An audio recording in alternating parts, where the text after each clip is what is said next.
sei que é difícil entender, parece que Deus se esqueceu.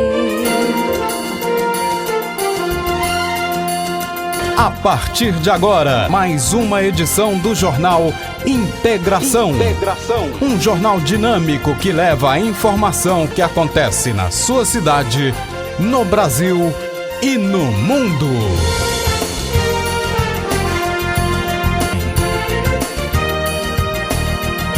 Jornal Integração. A combinação álcool e direção segue sendo um dos principais motivos dos acidentes no trânsito durante o período das festas e viagens de fim de ano. Por isso, a Polícia Rodoviária Federal anunciou que a operação deste ano nas estradas vai intensificar a fiscalização para combater a embriaguez ao volante. Conselho Estadual da Criança e do Adolescente convoca entidades para a eleição. Organizações da sociedade civil têm até o dia 2 de fevereiro para se inscreverem no processo de escolha de conselheiros do CDK-MS, Conselho Estadual da Criança e do Adolescente, referente ao biênio 2024-2026. Entidades não governamentais cujos trabalhos estejam voltados ao atendimento, promoção ou defesa dos direitos da criança e do adolescente, com atuação no âmbito do Estado de Mato Grosso do Sul, podem participar do processo de escolha de representações da sociedade civil para preenchimento de 10 vagas. A Assembleia Geral da eleição ocorrerá no dia 20 de fevereiro de 2024, às 8h30 da manhã, nas dependências da Coordenadoria de Apoio aos Órgãos, localizada na Rua Visconde de Tonai, 345, bairro Amambaí, em Campo Grande. No Diário Oficial do Estado, 11.393, é possível conferir a documentação completa para a participação do pleito. Da GazeteMS.com.br, Silva Júnior, com informações sobre o Conselho Estadual da Criança e do Adolescente, que convoca entidades para a eleição. Muito bem, aí as primeiras notícias, as primeiras informações desta manhã, você já ficou sabendo aqui com os nossos companheiros. Agora é hora da gente ficar sabendo das manchetes do jornal O Progresso de hoje. Horta urbana virou negócio para quem saiu do campo, mas ama trabalhar com a terra. O FMS, concurso público com 27 vagas para professores, abre inscrições na segunda-feira. Projeto prevê transporte gratuito para pais levarem recém-nascidos à consulta. Projeto amplia para 20 anos prazo para vítima de assédio sexual no trabalho pedir reparação civil. Meteorologia. Sexta-feira de sol, tem tempo estável e baixa probabilidade de chuva em Mato Grosso do Sul.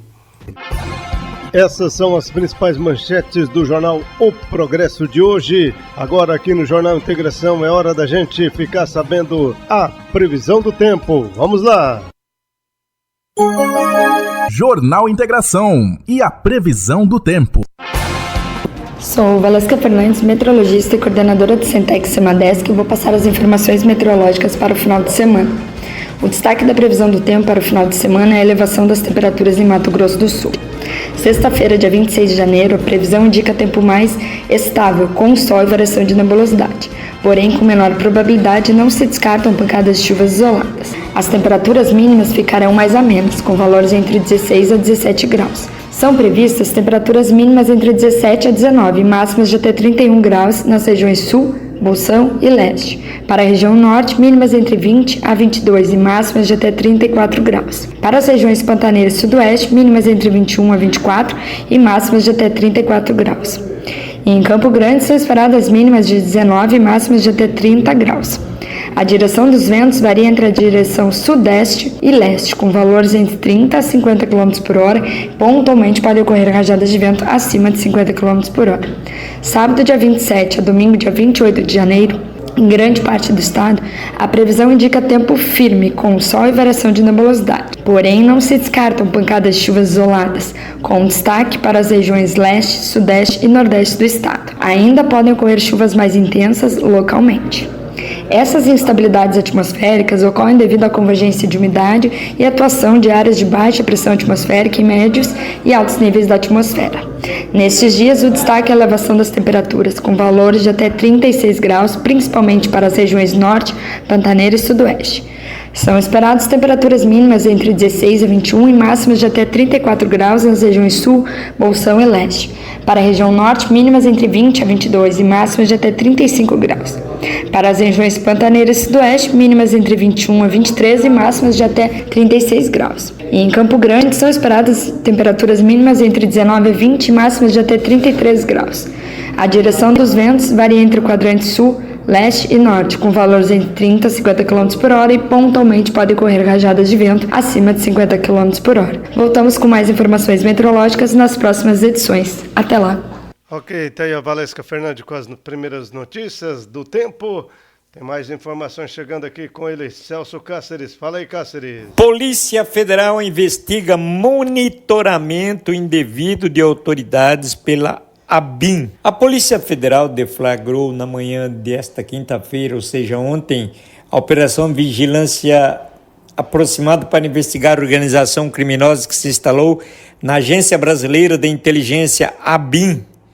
Os investigados, segundo a corporação, monitoravam ilegalmente autoridades públicas e outras pessoas, utilizando-se de ferramentas da geolocalização de dispositivos móveis sem autorização judicial. Em nota, a Polícia Federal informou que cumpre 21 mandados de busca e apreensão, além da medida cautelar, que inclui suspensão imediata do exercício das funções públicas de 7 policiais federais. Ao todo, 18 diligências de busca e apreensão estão sendo cumpridas em Brasília, e uma em Juiz de Fora, e uma em São João del Rei, e uma no Rio de Janeiro. A operação é uma continuação da investigação da Operação Última Milha, deflagrada em outubro do ano passado.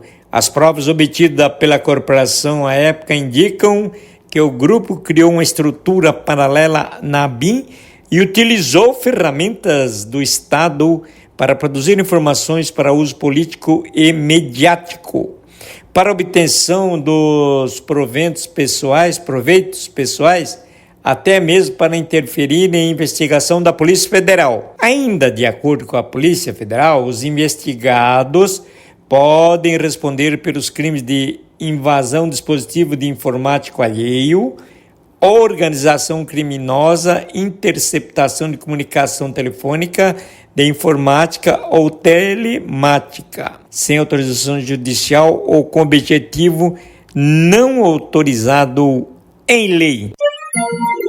Jornal Integração, através da Rádio Javé, 3Js Web Rádio, MS Web Rádio, Alternativa Esportes, Rádio Futebol na Canela e no Facebook de RNNT Brasil. A Polícia Federal deflagrou nesta quinta-feira a Operação Vigilância Aproximada, para investigar a organização criminosa que se instalou na Agência Brasileira de Inteligência para monitorar ilegalmente autoridades públicas e outras pessoas, utilizando-se de ferramentas de geolocalização de dispositivos móveis sem a devida autorização judicial. Policiais federais cumpriram 21 mandados de busca e apreensão de medidas cautelares diversas de prisão, incluindo a suspensão imediata do exercício das funções públicas de 7 policiais federais. As diligências de busca e apreensão ocorreram em Brasília, Minas Gerais e Rio de Janeiro. O ex-diretor da Agência de Inteligência Brasileira, a ABIN, e deputado federal Alexandre Ramagem foi um dos alvos da operação. A operação também resultou no afastamento de 5 diretores da ABIN, incluindo Paulo Maurício Fortunato Pinto, secretário de Planejamento e Gestão da agência. Na residência dele, a Polícia Federal encontrou $171.800 em espécie. Informações preliminares indicam que Caio Santos Cruz, filho do ex-ministro Santos Cruz, é um dos investigados. Ele seria representante da empresa que vendeu o software utilizado pela ABIN. A Polícia Federal também identificou que a ferramenta em questão deixou de ser utilizada em maio de 2021 e a ABIN declarou colaboração com as investigações, reiterando o compromisso com a legalidade e o Estado democrático de direito. Os investigados podem responder pelos crimes de invasão de dispositivo informático alheio, organização criminosa e interceptação de comunicações telefônicas, de informática ou telemática sem autorização judicial ou com objetivos não autorizados em lei.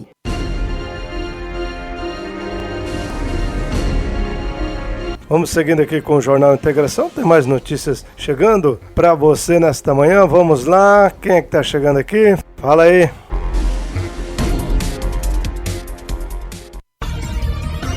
Celso Cáceres.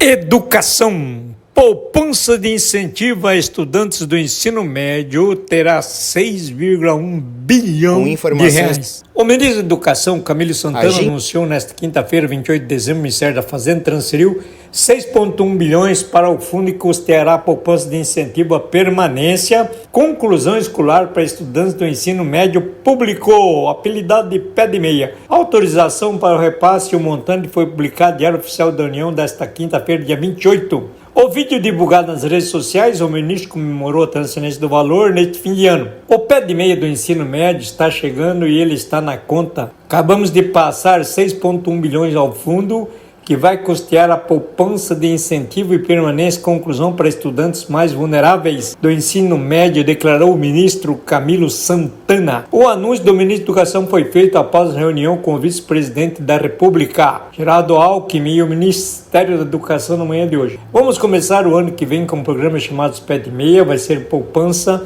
para jovem estudantil do ensino médio. A ideia é começar já no primeiro, segundo e terceiro ano, planeja o ministro. O ministro aponta que menos da metade dos estudantes em situação de vulnerabilidade econômica e social consegue conquistar o diploma de ensino médio, que justifica o investimento federal nestes jovens. O pé de meia chega para garantir mais oportunidades para a nossa juventude a partir de 2024. São recursos para combater o abandono escolar, a evasão nessa etapa tão importante para nossos jovens brasileiros, preferencialmente por meio eletrônico. Skill Cross Store. Roupas e acessórios de CrossFit em Dourados. Temos tudo para você treinar, descansar ou presentear.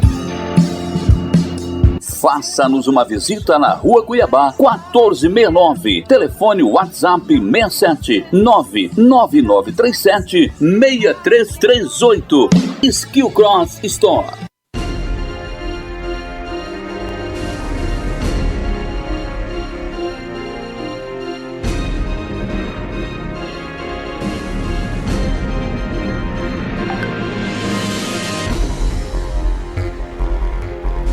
Ok, tá aí o Celso Cáceres com as notícias. Vamos falar de esportes aqui no Jornal Integração. Jornal Integração Esportes.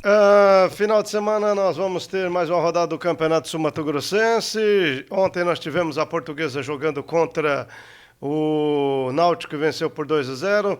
No final de semana os jogos são esses. Sábado tem Viema e Corumbaense no Estádio Saraivão. No domingo tem Náutico e Operário no Jacques da Luz. Em Costa Rica, o Costa Rica recebe a Portuguesa. E no domingo ainda, né, nós vamos ter a partida envolvendo o Novo contra o Aquidauanense. Esse jogo está marcado lá para Sidrolândia, no estádio Sotero Zarate. Outras informações do esporte do final de semana. Vamos ter aí várias partidas envolvendo os campeonatos regionais, campeonato paulista, campeonato carioca, os campeonatos que estão rodando aí durante esse final de semana. Tem o mineiro, tem o gaúcho, né? Todos os jogos que estão ocorrendo aí no final de semana. Com relação ao campeonato paulista, né? Nós temos alguns jogos importantes também do final de semana, que trata, né, evidentemente, de alguns jogos que já vão aí definindo, né, algumas equipes. E é importante, né? O Corinthians perdeu no final de semana, o Santos venceu, o Palmeiras também venceu, o São Paulo empatou, ficou num choro danado por causa de um gol anulado. Mas é aquela história, né? O time grande acaba penando aí com os chamados times pequenos, né? Por exemplo, o Corinthians no final de semana vai jogar contra o São Bernardo, São Paulo e Portuguesa, e tem o Palmeiras que joga contra o Santos no Clássico Paulista, né? Então são jogos aí do final de semana. Vamos lá com outras notícias, tem os giros dos estaduais e outras informações, mas antes tem Roberto Xavier no Momento do Esporte. Fala aí, Roberto Xavier. Roberto Xavier. Está no ar, Momento do Esporte. Momento do Esporte. O pré-olímpico foi no mínimo preocupante. Vencer na primeira partida de uma competição difícil como essa é sempre complicado. O Brasil venceu a Bolívia, mas não convenceu. Não apenas pelo magro placar de 1-0, mas principalmente pela falta de inspiração dos jogadores, a desorganização tática e os muitos espaços deixados para o adversário, que mesmo sendo extremamente limitado, por muitas vezes criou muitas oportunidades. O time comandado pelo técnico Ramon Menezes volta a campo na próxima sexta-feira para enfrentar a Colômbia. Esse é o melhor cenário para o Brasil mostrar que entrou na competição para brigar mesmo por uma das 2 vagas no grupo para levar para a fase decisiva. A Colômbia é a lanterna do grupo. Na única apresentação até aqui foi facilmente goleada pelo Equador, pelo placar de 3-0. Resta ao Brasil apresentar um futebol mais eficiente, buscar os 3 pontos de forma mais lúcida e menos arriscada, provando que não está criando uma dependência em apenas um jogador. O jovem Endrick, autor do gol da vitória de ontem, é craque, mas não pode segurar sozinho a responsabilidade de ser o cara que vai resolver os inúmeros problemas apresentados na nossa primeira exibição. Da Rádio Nacional do Rio de Janeiro, Rodrigo Campos. Obrigado, Rodrigo. O Grêmio venceu a primeira no Gauchão. Na noite de ontem, no encerramento da segunda rodada do Campeonato Gaúcho, o tricolor goleou São José por 4-1. João Pedro Galvão e Soteldo marcaram no primeiro tempo, enquanto Cristaldo e Reinaldo ampliaram na etapa final. O goleiro Fábio, de pênalti, diminuiu para o Zeca, que segue sem vencer no Campeonato Gaúcho.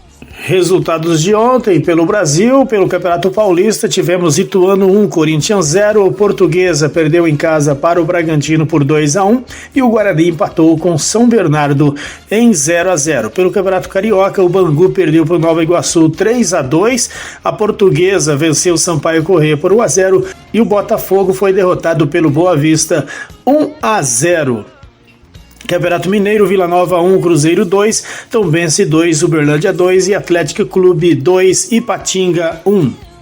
Campeonato Gaúcho, São Luís 0, Internacional 0, Ipiranga 2, Caxias 2, Juventude 4, Guarani de Bagé 0.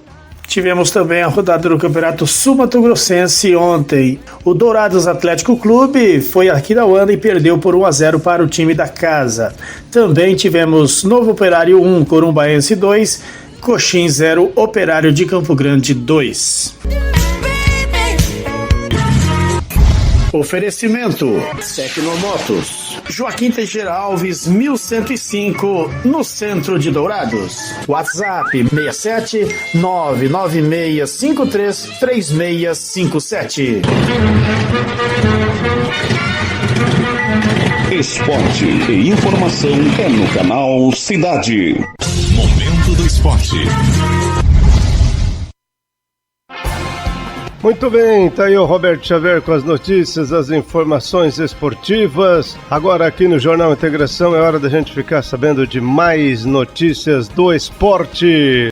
A Conmebol sorteou nesta terça-feira os confrontos da pré-Libertadores do ano que vem. E o caminho dos times brasileiros ficou definido. O Botafogo vai enfrentar o vencedor do jogo entre Aurora da Bolívia e Melgar do Peru. Já o Red Bull Bragantino vai jogar contra o Águilas Douradas da Colômbia na segunda fase. A primeira partida dos brasileiros será nos dias 20 e 22 de fevereiro e a volta na semana seguinte. Botafogo e Bragantino fazem o segundo jogo em casa. Caso os dois avancem para a terceira fase, os times vão se enfrentar no confronto decisivo para a fase de grupos. Apenas um dos dois vai estar na fase de grupos da Libertadores da América. A primeira fase está programada para começar na semana de 7 de fevereiro. Os jogos de volta na semana do dia 14.